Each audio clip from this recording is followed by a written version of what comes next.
The conservation energy and the use of renewable energy are on the top of the most nations' sustainable agendas.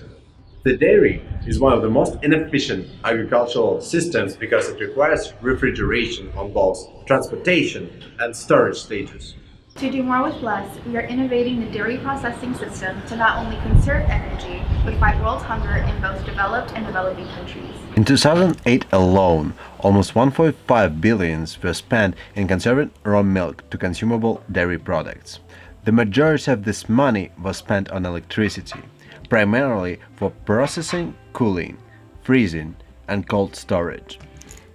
Since then, both energy expenditures and CO2 emissions have increased. Improved energy efficiency is needed in the dairy processing industry in order to achieve sustainable goals for a better tomorrow.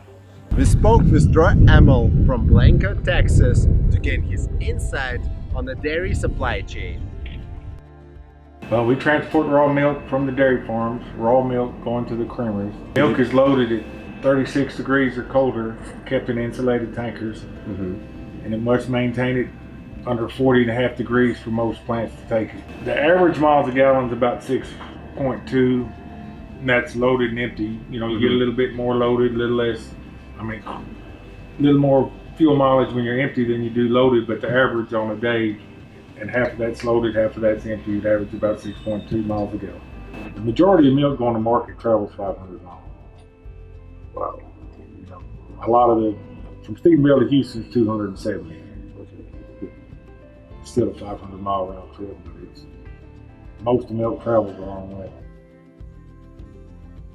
From the facts of Mr. Amel, we suggest the use of UHT milk processing to avoid energy-intensive refrigeration. We put together the second solution that tackles world hunger by utilizing dairy byproducts, in particular whey protein. The whey has been very popular from the standpoint of making whey permeates and things, is to get rid of the very thin stillage, or whatever you want to call it there, that very thin watery product, rather than going into sewers. And so then, and some of that still happens. So, okay.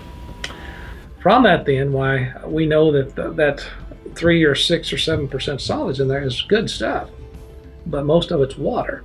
So back early then, why that was almost a waste product, and then the first commercialization started with actually just buying that from the processing milk processors at almost nothing, you know, just maybe 50 cents a ton. We propose two solutions.